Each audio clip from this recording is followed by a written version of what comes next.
নাজার গলায় হাত রাখে তৌসির। ওকে ধাক্কা দিয়ে দেয়ালের সাথে ঠেসে ধরে। নাজার পিঠ ঠেকে গিয়ে দেয়ালে। নাজা বেশ ব্যথা পায়, চোখ কুঁচকে নেয় কষ্টে। তৌসিরের মস্তিষ্ক চায় ওকে জানে মেরে দিতে, কিন্তু মন চায় না। মন বারংবার বাধা দেয়।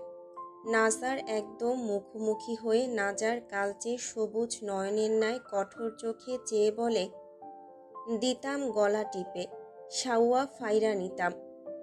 নাজা জানে তৌসির ওকে মারবে না। কেন জানি একটা আলাদা বিশ্বাস আছে মনে যে তৌসির ওকে কিছুই করবে না। আর করলেও নাজার ভয় লাগছে না। তাই শান্ত চোখে তৌসিরের চোখে চোখ রেখে তাকিয়ে বলে, আপনার মর্জির উপর নির্ভর করে। তৌসির নাজার কথায় কিছু সময় চেষ্টা করে নিজের রাগ দমাতে, কিন্তু পারে না। শরীর রাগে জ্বলছে, তাই গলা টিপে ধরেই নেয়। নাজার গলা চেপে ধরে বলে, তোর এত সাহস, আজ সাহস বের করে নিমো। নাজার শ্বাস ফেলতে পারছে না।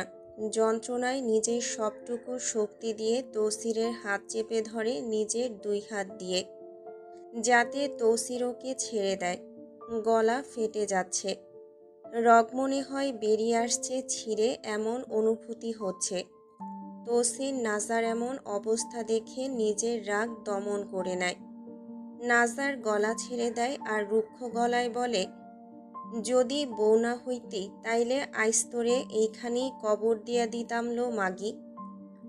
নাজা ছাড়া পেয়ে মাথা ঝুঁকিয়ে গলায় হাত ধরে সমান তালে কাশতে থাকে। চোখ লাল হয়ে গেছে, বুক ধড়ফড় করছে যন্ত্রণায়। নাজাকে এমন করতে দেখে তৌসির হাত বাড়িয়ে ওকে একটানে কোলে তুলে নেয়। নাজার সাথে সাথে ধস্তাধস্তি করতে শুরু করে আর চিৎকার করে বলে, আমায় ছাড়ুন বলছি, ছোবেন না আমায়। তৌসির নাজার কথায় কর্ণপাত না করে ওকে বিছানায় নিয়ে বসায়। ওকে এক গ্লাস পানি এগিয়ে দিয়ে গ্লাস ঠোঁটে ঠেকিয়ে ধরতে ধরতে বলে, আমার বউ হইয়া আমার লগে গাদ্দারি করবি তো এমনিই মরবি, জানুয়ারনি। নাজা পানি খায় না, উল্টো রাগে তৌসিরের হাত থেকে গ্লাসটা নিয়ে ফ্লোরে সজোরে ছুঁড়ে মারে আর বিষ ভরা নয়নে তৌসিরের ন্যায় তাকিয়ে বলে, আমি খাবো না পানি, প্রয়োজন নেই এসবের। তৌসির নাজার কথায় ওর দিকে একটু ঝুঁকে গিয়ে দাঁত চেপে বলে, তোমার সাওয়ারি ঝাল থাপড়াইয়া নামামো আমি। নাজা তৌসিরের কথায় ওর দিকে রক্ত চোখে চেয়ে রয় কিছু সময়। তারপর হিংস্র বাঘিনীর মতো তৌসিরের পাঞ্জাবির কলার চেপে ধরে চিৎকার করে বলে, আজ ফ্লাশ করেছি না, আর যদি পাই তো ডিরেক্ট পুলিশের কাছে দিব। আমি আপনায় যতক্ষণ না ক্ষয় করব ততক্ষণ শান্ত হব না, মনে রাখবেন। তৌসির নাজার সাহস দেখে হতবাক হয়ে চেয়ে রয় ওর পানে। তৌসিরের কলার ধরেছে কত বড় সাহস। তৌসির এক পলক নাজার দিকে তাকায়, তারপর আবার কলারের দিকে তাকিয়ে বলে, কলার ছাড় সাউয়ার মাইয়া। নাজা তৌসিরের কথায় নিজের হাতের দিকে তাকায়, তারপর নিজের শরীরের যত শক্তি আছে তা প্রয়োগ করে দুই হাতে চেপে ধরে। তৌসিরের কলার ছিঁড়ে নেয় কিছুটা আর হুঙ্কার দিয়ে বলে, ছাড়ব না, ছিঁড়ে নেব। তৌসির নাজার সাহস দেখে হতবাক। ও বাকরুদ্ধ হয়ে চেয়ে থাকে নাজার পানে। কিছু মুহূর্ত রক্ত চোখে চেয়ে নাজার থুতুনি চেপে ধরে বলে, তোর সাহস বেশি বেড়ে গেছে ডাকাইতের বাচ্চা। নাজা নিজের থেকে তৌসিরের হাত ঝাড়ি মেরে সরিয়ে নিয়ে বলে, আমার সাহস বাড়েওনি কমেওনি, ঠিকই আছে। তুই কোন সাহসে আমার পাঞ্জাবি ছিঁড়লি? নিজ সাহসে ছিঁড়েছি। তৌসির নাজার কথায় এক দৃষ্টিতে চেয়ে থাকে ওর পানে, তবে নির্মল চোখে। মনে মনে ভাবে, এই নাদানের বাচ্চার সাহস বেশি বেড়ে গেছে, এর একটা ব্যবস্থা করতে হইব, নয়তো 2 দিন পর আমার বুকের উপর উঠা আজান দিব। তৌসির ধীরে ধীরে নাজার গালে হাত রাখে। নাজা বেশ ঘাবড়ে যায় হঠাৎ তৌসিরকে এতটা শান্ত দেখে। তৌসিরোর এতটা কাছে আসছি বা কেন?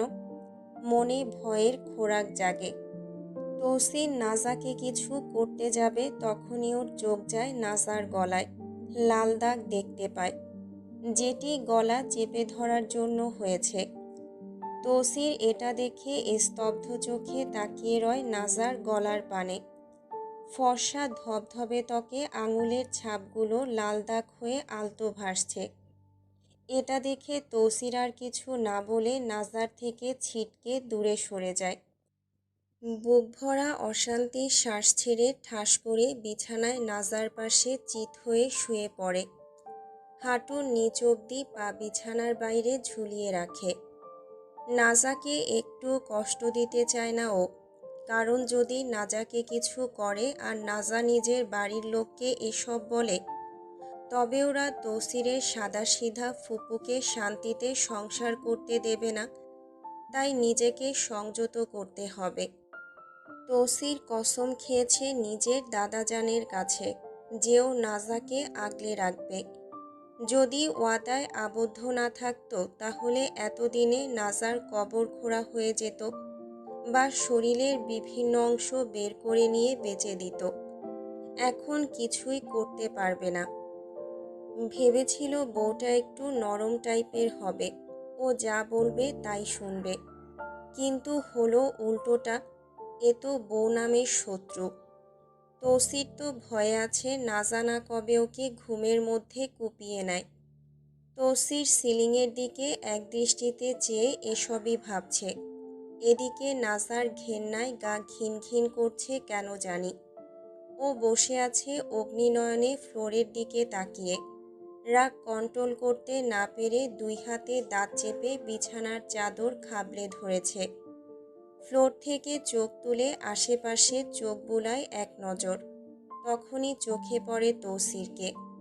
তৌসিরের লুঙ্গি হাঁটুর উপরে উঠে গেছে।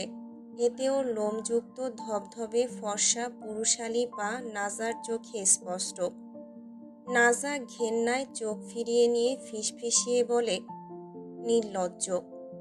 তৌসির নাজার কথায় মেকি হেসে সিলিংয়ের থেকে চোখ ফিরিয়ে নাজার ন্যায় তাকায় কিছু সময়, চেয়ে আবারও দৃষ্টি নিবদ্ধ করে সিলিংয়ের উপর, আর কটাক্ষ করে বলে, বউয়ের সামনে লুঙ্গি না পরলেও চলে, আমি তো পরে আছি, তাই আমি নির্লজ্জ নারে গাদ্দারনি।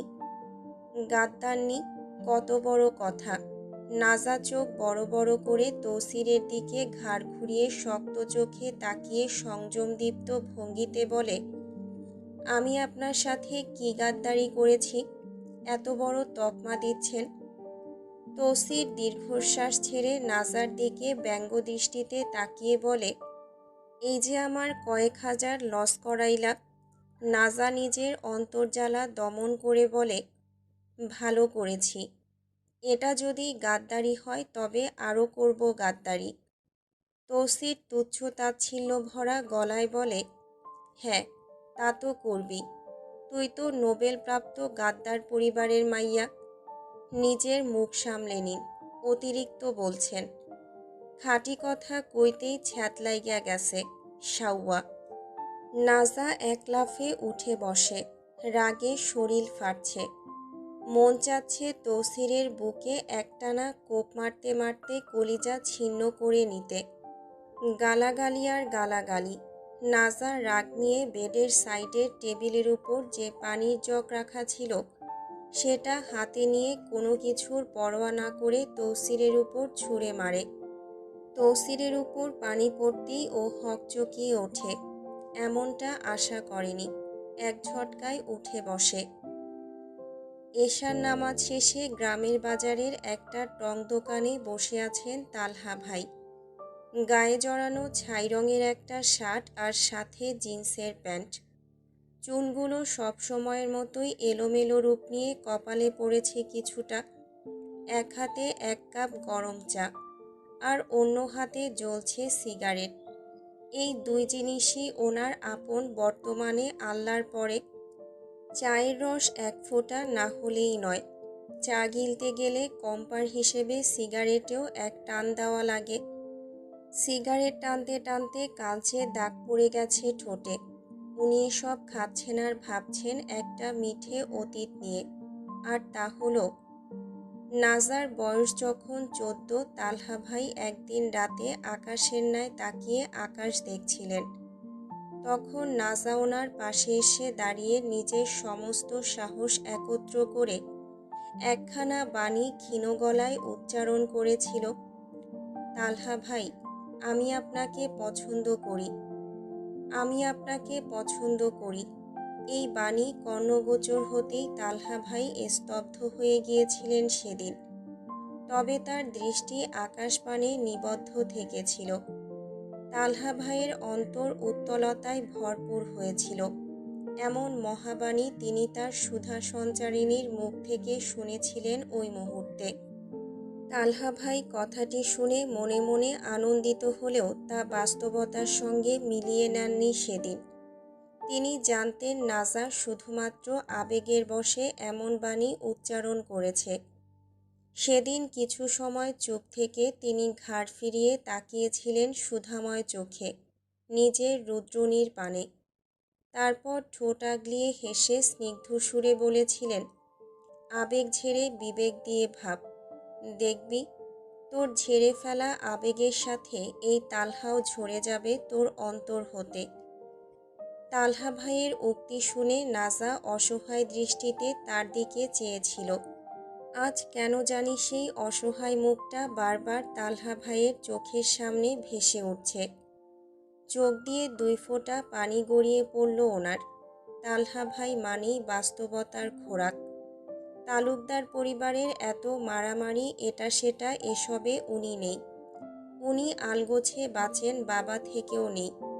পরিবার থাকলেও তারা কখনোই তালহা ভাই কেমন আছেন বা কী প্রয়োজন খোঁজ নেননি। নিজের মতো যেমন তেমন করে বেঁচে আছেন। দাদিজান আর দাদাজান খেয়াল রাখেন যদিও। বাবার সাথে তালহা ভাই কথা বলেন না আজ 22 বছর ধরে। ওনার মায়ের মৃত্যুর 30 দিন পরই ওনার বাবা দ্বিতীয় বিয়ে করেছিলেন। সেই অভিমানে আজও কথা বলেন না বাবার সাথে। যদিও বাবা সব সময় চান কথা বলতে, কিন্তু তালহা ভাই কথা বলেন না। ওনার অন্তরে ঘৃণা জন্ম নিয়েছে এই ভাবনা থেকে যে 40টা দিনও অপেক্ষা করতে পারলেন না ওনার বাবা। এতটা কম ভালোবাসায় সংসার করেছিলেন তার মা। মা চলে যাওয়ার পর বাবাও পর হয়ে গেলেন। ওনার আপন বলতে তিনি নাজাকেই মনে করতেন। নাজাই খেয়াল রাখত ওনার, চা বানিয়ে দিত, বাইরে থেকে এলে পানি দিত। মা যেমন সন্তানকে আগলে রাখতেন সেভাবেই নাজা আগলে রাখত ওনাকে। তার কাপড় পর্যন্ত নাজা ধুয়ে দিত। অনেক দিন ওনার মুখে ভাতও তুলে দিয়েছে। খুব খেয়াল রাখত ওনার। এই অগোছালো তালহা ভাইকে গোছানোর জন্য নাজাই ছিল। কিন্তু আফসোস, তালহা ভাইয়ের এত আপন মানুষটাও ওনার হয়ে থাকলো না। তালহা ভাই নিজেকে সামলে চারপাশে চোখ বুলান। চোখ দুটো লাল হয়ে আছে। 3-4 দিন ধরে ঠিকমতো ঘুম নেই বিধায়। এমন সময় 4-5টা ছেলে এসে তালহা ভাইয়ের পাশে বসে। তার দিকে একটা গিটার এগিয়ে দিয়ে একজন আবদার এঁটে বসে, তালহা ভাই, একটা গান। তালহা ভাই নীরব চোখে ওদের দিকে তাকান। ওনার গানের গলা ভালো বিধায় গ্রামের প্রায় সবাই ওনার গলায় গান শুনতে চায়।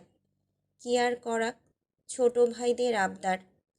সিগারেটটা হাত থেকে ফেলে দিয়ে সবটুকু চা একেবারে গিলে নিয়ে গিটারটা হাতে তুলে নিলেন। অতঃপর গিটারের তারে সুর তুললেন আহত গলায়। তোমার আকাশ ধরার শখ, আমার সমুদ্রের চোখ, আমি কি আর দেব বলে। তোমার শুধুই ভালো হোক। তোমার ভোলা ভালা হাসি, আমার বুকের ভেতর ঝড়। তুমি চলতি ট্রেনের হাওয়া, আমি কাঁপি থরথর। তোমার নানান বাহানায় আমার জায়গাটা কোথায়, আমি কি এক ঘরে থাকি, ছিল কত কথা বাকি। তোমার গোপন সবই রয়, আমার আপন মনে হয়। আমি ভোরের ঝরা পাতা, আমার মরার কিসের ভয়। এতটুকু গেয়ে তালহা ভাই থেমে যান। বুক টেনে শ্বাস নিতে পারছেন না। বড্ড কষ্ট হচ্ছে ওনার। নাজার মুখটা বারবার ভাসছে চোখের সামনে। নাজার বলা, তালহা ভাই, মৃত্যুর আগ অবধি মনে থাকবে। আমার চোখের অসহায় পানিগুলো আপনার মন গলাতে পারেনি। এই কথাটা পুড়িয়ে খাচ্ছে তালহা ভাইয়ের অন্তর। করে নিচ্ছে নাজাকে না পাওয়ার দহন। সবাই মন দিয়ে শুনছিল। হঠাৎ বন্ধ হওয়ায় সবাই স্তব্ধ হয়ে যায়। তালহা ভাই চোখ বুজে বুক ভরে শ্বাস নেন। চোখ বুজতেই নাজার চাঁদমুখখানা আবারও ভেসে ওঠে। দহনে দগ্ধ হয়ে আবারও গেয়ে ওঠেন, তোমার নরম কাতর হাত আমার দিনের মতো রাত। তুমি ঝিনুক কুড়াও যদি, আমি হব শান্ত নদী। আবারও থেমে যান তালহা ভাই। আর গাওয়া সম্ভব হচ্ছে না ওনার পক্ষে। নাজাকে বড্ড মনে পড়ছে, খুব বেশি মনে পড়ছে। ওনার কানে ভাসছে সেই 4 বছর আগে নাজার বলা কথা, তালহা ভাই, আমি আপনাকে পছন্দ করি। এটা মনে হলেই কলিজা ছিঁড়ে যায়। মনে হয় কেউ মনে হয় পুড়িয়ে দিচ্ছে। তালহা ভাই কিছু সময় চুপ থেকে আবারও জোর গলায় গেয়ে ওঠেন, আমার আসার সময় হলে তুমি হাত ফসকে গেলে। তোমার যাওয়ার পায়তারা আমি হই যে দিশেহারা। তুমি অন্য গ্রহের চাঁদ, আমি একলা থাকার ছাদ। তোমার ফেরার সম্ভাবনা, অমাবস্যায় জ্যোৎস্না। তোমার গোপন সবই রয় আমার আপন মনে হয়। আমি ভোরের ঝরা পাতা, আমার মরার কিসের ভয়। তৌসির, নাজেম চাচা, মিনহাজ মামা, তৌসিরের মেজো চাচা তন্ময়, সাথে আছে ওদের কিছু কাছের লোকজন, কেরামত আলী, নুহাম শাহ, রুদ্র দেওয়ান। তৌসির নাজাকে কিছু করেনি আর না কিছু বলেছে। নাজা পানি মারার পর চুপচাপ বেরিয়ে এসেছে রুম থেকে, কারণ নাজার সামনে থাকলেই নাজাকে আছাড় মেরে ফেলত। রাগ কন্ট্রোল করতে হবে, তাই কিছু বলেনি, পরে প্রতিশোধ নেওয়া যাবে। তৌসির রাগ কমাতে এই আড্ডায় যোগ দিয়েছে। তন্ময় চাচা সিগারেট টানতে টানতে বলেন, কিরে নটবর, তুই ভিজা কেন? তৌসির সোফায় হেলান দিয়ে বিরক্তির স্বরে বলল, আর কইও না, এক সাউয়াইনা দিছো গলায় ঝুলাইয়া। মিনহাজ মামা ভ্রু কুঁচকে বলেন, কেন, ও তোরে ভিজাইছে নাকি? ভিজাইছে কি শুধু? ওই আফ্রিকান মালের জন্য যে মাল রাখছি ওইটাও দিছে বাথরুমের টাঙ্কিতে। তন্ময় চাচা এটা শুনে কটাক্ষ করে হেসে বলেন, আরে নতুন নতুন এমনই করব, বুঝাইস, বাচ্চা মাইয়াডা। নাজেম চাচা মদের গ্লাসে বরফ নিতে নিতে বলেন, বুঝাইস মাইয়াডারে, আর না বুঝলে জায়গায় জিন্দা গাইরা নিস। তৌসির খাপছাড়া স্বরে উত্তর দেয়, এত সুন্দর বউ মাইরা নিতাম কস, পরে তোর মারে হাঙ্গা দিবি আমার কাছে। মিনহাজ মামা হেসে বলে, আমার মারে দিমু, করবি? দাদিরে না কইরা নানিরে করলে লাভ হইব ভালা। তৌসির তাচ্ছিল্যপূর্ণ স্বরে বলে, আমার আর কাউরেই লাগতো না, আমি আমার নাদান বউরে নিয়াই বাঁচমু। তন্ময় চাচা হেসে বলেন, একজন বেডা মানুষের সবচেয়ে আপন তার বউ এই জগৎ সংসারে। বেচারি নিজের সব ছেড়ে নিঃস্বার্থে সারাটা জীবন কাটাইয়া দেয়, তাই বউরে কলিজার ভেতর লুকাইয়া রাইখো।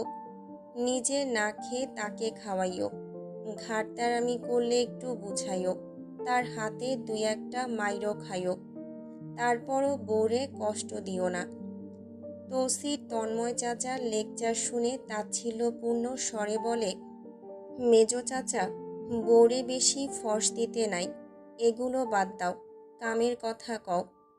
নাজেম চাচা বলেন, কি আর কামের কথা কমো, আইস একটারে কুপাইছি ইচ্ছা মতো। কুপাইতে কুপাইতে ভেতরের সব কিছু ক্ষয় কইরা নিছি, তাই আর এই শরীরের কিছু বেচা যাইতো না। তৌসির এটা শুনে কটাক্ষ করে বলে, বালের রাগ সামলাইতে পারো না, জানে মারলেই তো হয়। এমনি সব নষ্ট করার কি আসিল। মিনহাজ মামা বিয়ারের বোতলে ঠোঁট লাগাতে লাগাতে বলেন, আরে আমি ওর জায়গায় হইলে তো ওর শরীরের অংশ খুঁজে পেত না কেউ। ভালো করছে মারছে। আরে শুয়োরের বাচ্চা নিজের সৎ বোনকে রেপ করছে, 15টা পোলা নিয়া। মাইয়াটা মারাই গেছে, কত বড় জানোয়ার। তৌসির এটা শুনে বলে, ওই 15টা এখনো বাচ্চা আছে? হ আছে, ধরতে পারে নাই পুলিশ। এই আসল কালপেট্রে রুদ্র ধইরা আনছিল। তৌসির রুদ্রের দিকে তাকিয়ে বলে, আগামীকাল ওই সবগুলারে ধরবি। তোর লগে ওসিও থাকবো। অগ ধইরাই না আমারে কল দিস। আমি মারমু, বেশ কয়েকটা কিডনি পামু এতে। রুদ্রদেয়ান বলে, আচ্ছা, কিন্তু 2টা কিডনি আমার লাগবো। 4টা নিবি নে। আচ্ছা। নুহামশা বলে, আমার চোখ 2 জোড়া লাগবো।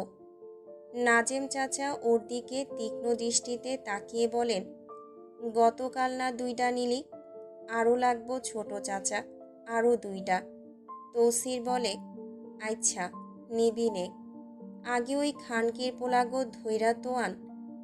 কেরামত আলী মদের গ্লাসে মদ ঢালতে ঢালতে বলে, তন্ময় চাচা, আপনার আগামীকাল সমাবেশ আছে, কয়টায় বের হইবেন? তৌসির হাসতে হাসতে বলে, সমাবেশে গিয়া কি করবা মেজো চাচা? আখিরি জনগণ যেমনে চিল্লায়, মাঝে মধ্যে মন চায় সবগুলারে বোমা মাইরা উড়াইয়া দেই। তন্ময় চাচা সিগারেট টানতে টানতে বলেন, হরে, এইটা আমারও মাইন্ডে যায়, কিন্তু কি করমু কত? না গেলে তো আর ভোট পামু না।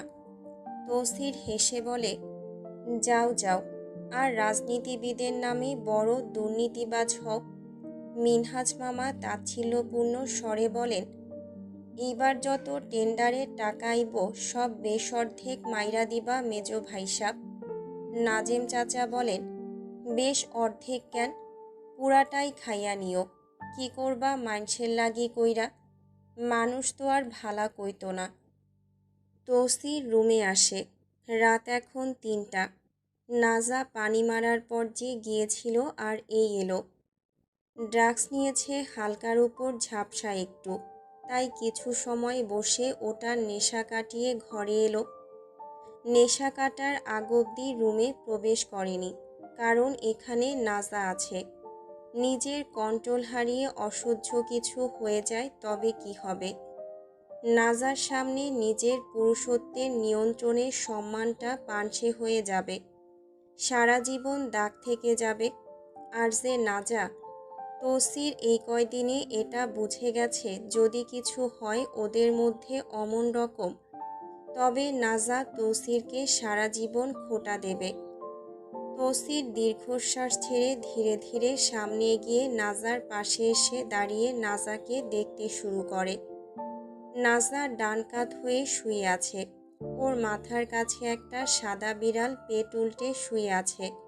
ওর ডান হাতের বাহুতে একটা ব্রিটিশ লং হেয়ার বিড়াল শুয়ে আছে, যার চোখ নাজার মতোই সবুজ। আর ওর বাঁ পাশে ক্যালিকো বিড়াল শুয়ে আছে। এটা আবার অন্য রকম। এই বিড়াল ত্রিবর্ণের পশমলা সাদা রঙের উপর কমলা বর্ণ। এই বিড়ালগুলো বিদেশি। নাজার বাদামি কোঁকড়ানো চুলগুলো ওর উপর এলোমেলো হয়ে ছিটিয়ে আছে। এই চুলগুলো দেখলে মনে হয় শিউলি ভেজা ভোরের মতো বাদামি কোঁকড়া কেশ। তৌসিরের নাজারেই আবেশ ঘেরা মুগ্ধতার সৌন্দর্যে চোখ জুড়িয়ে আসে। মুগ্ধতার মোহজালে তৌসির অতল নয়নে চেয়ে রয় কিছু সময় নাজার পানে, আর মনে মনে শুধায়, সিদ্দিক তালুকদার একখানা চিজ জন্ম দিছে রে, এক্কেরে মনের মতো। তৌসির নাজাকে দেখা ছেড়ে টেবিলের দিকে যায় টর্চ লাইট নিতে, কারণ ও আর কেরামত আলী মিলে আলু শিকারে যাবে মাছ ধরতে বিলে। আজ বিকেলেই পশ্চিমের দোষী বিলে বড় বড় গজার মাছ দেখেছে। মাছগুলো একদম পোক্ত, কারণ এই বিল দোষী বলে কেউ অতটা যায় না। কেউ যাক আর না যাক, তৌসির যায় মাঝে মধ্যে। গিয়ে রাত্রিরের বেলা ধরে আনে মাছ। ওর মার বিবিজান চিল্লান যেন না যায়। কিন্তু তৌসির এসবের তোয়াক্কা না কখনো করেছিল আর না করবে। ও নিজে যেটা ভালো মনে করবে সেটাই করবে। লাইট নিয়ে সাথে ভ্যাসলিনের কৌটাটাও নিয়ে নেয় হাতে। তারপর নাজার পাশে এসে বসে। বাপাস থেকে বিড়ালটাকে অতি সাবধানে সরাতে সরাতে মনে মনে বলে ওঠে, যেমন বিলাইরে নিয়া ঘুমাইতাছিস, ভবিষ্যতে আমার বাচ্চা কাচ্চা নিয়া অমনি ঘুমাইলেই হইল। এই বলে আপন মনে মেকি হেসে নাজার উপর থেকে ওর চুলগুলো হাত বাড়িয়ে সরিয়ে নেয়। নাজার গলায় আলতো করে হাত রাখে। হাত রেখে বুঝতে পারে নাজা ঘেমে গেছে, আর যাবেই তো। এত গরমের মধ্যে চুল ছেড়ে ঘুমিয়েছে যে। তৌসির ধীরে ধীরে নাজার ডান পাশে এসে দুই হাঁটু ঘিরে বসে। ওর ডান পাশ থেকে বিড়ালটা সরিয়ে নিয়ে ধীরে ধীরে ওর দুই কাঁধে হাত রেখে ওকে ঘুমের মধ্যে তুলে বসায়। নাজার মাথা এসে ঠেকে তৌসিরের বক্ষে। তৌসির কেঁপে ওঠে অল্প, কারণ নাজার নাক মুখ ঘেঁষে যাচ্ছে বারংবার ওর গলায়। নাজার ঘুমন্ত উষ্ণ শ্বাস তৌসিরকে এলোমেলো করে দিচ্ছে ভেতর থেকে। ঘুমের ঘোরে নাজা ঠোঁট নাড়িয়ে বিড়বিড় করে বলে, আব্বা, আমি যাব না ওই বাড়িতে। তৌসির নাজার কথায় ওর দিকে মুখ নামিয়ে তাকায়। একটুর জন্য তাকিয়েও চোখ আটকে যাচ্ছে নাজার নিষ্পাপ মুখখানায়। তৌসির নিজের মনকে সামলিয়ে দুই হাতের মুঠোয় বন্দি করে নেয় নাজার বিমোহিত করে রাখা বাদামি কেশকুণ্ডলীগুলোকে। তারপর ধীরে ধীরে সেগুলো অন্তর থেকে বোনা যত্নের জালে খোপা করতে থাকে অতল মনোযোগী হয়ে।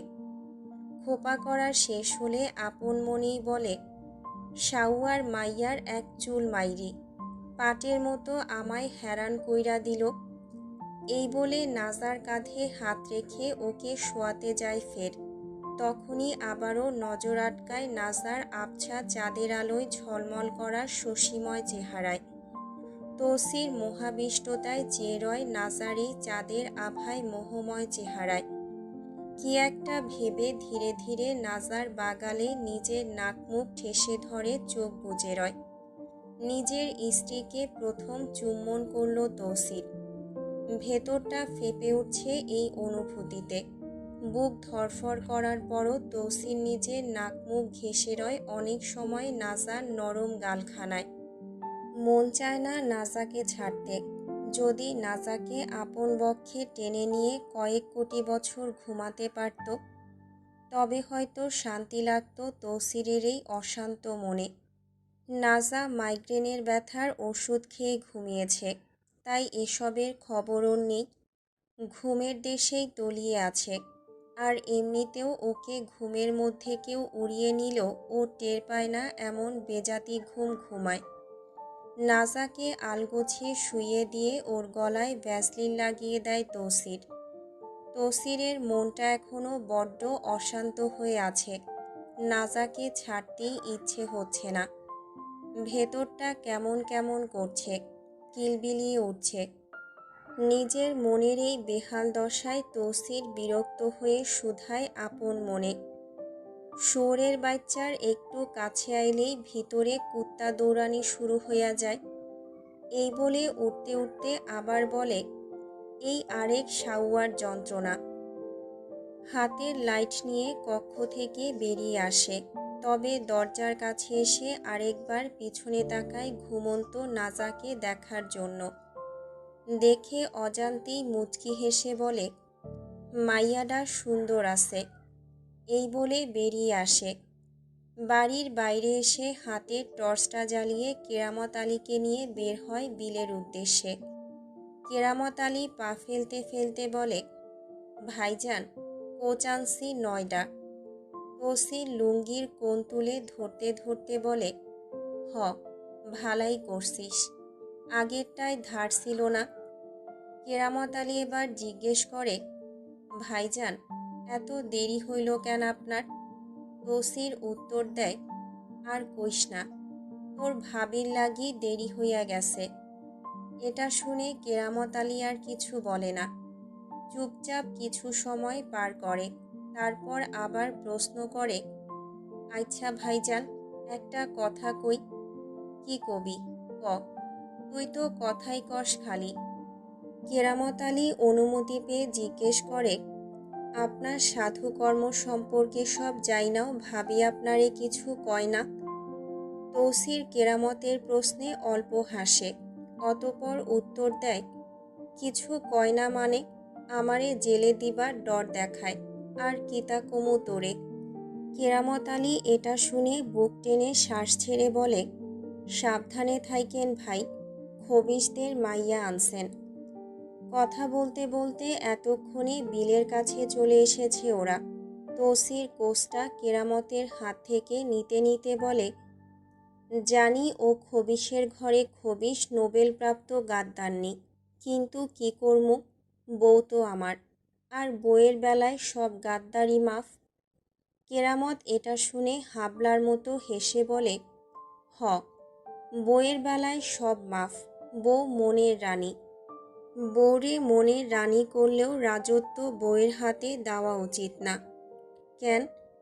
বউদের রাজত্ব দিলেই জীবন শেষ। ওরা রাজত্ব পাইয়া রাজার কলিজার উপর উঠা আজান দেয়। এই বলে তৌসির লুঙ্গির নিচের অংশের কোণ কোমরে গুজে কোষটা ধরে সামনে আগায়। কেরামত আলী আর কিছু না বলে চুপচাপ ওর পিছনে পিছনে যায়। তৌসির হঠাৎ থেমে যায়, কি একটা ভেবে আশেপাশে চোখ বড় বড় করে তাকায়। তারপর হাতে থাকা মাছ ধরার লোহার কোষটা শক্ত করে ধরে পিছনে তাকিয়ে এক মুহূর্ত দেরি না করে সোজা কেরামত আলীর বুকে ফ্যাত করে লোহার কোচের আগাগুলো ঢুকিয়ে দেয়।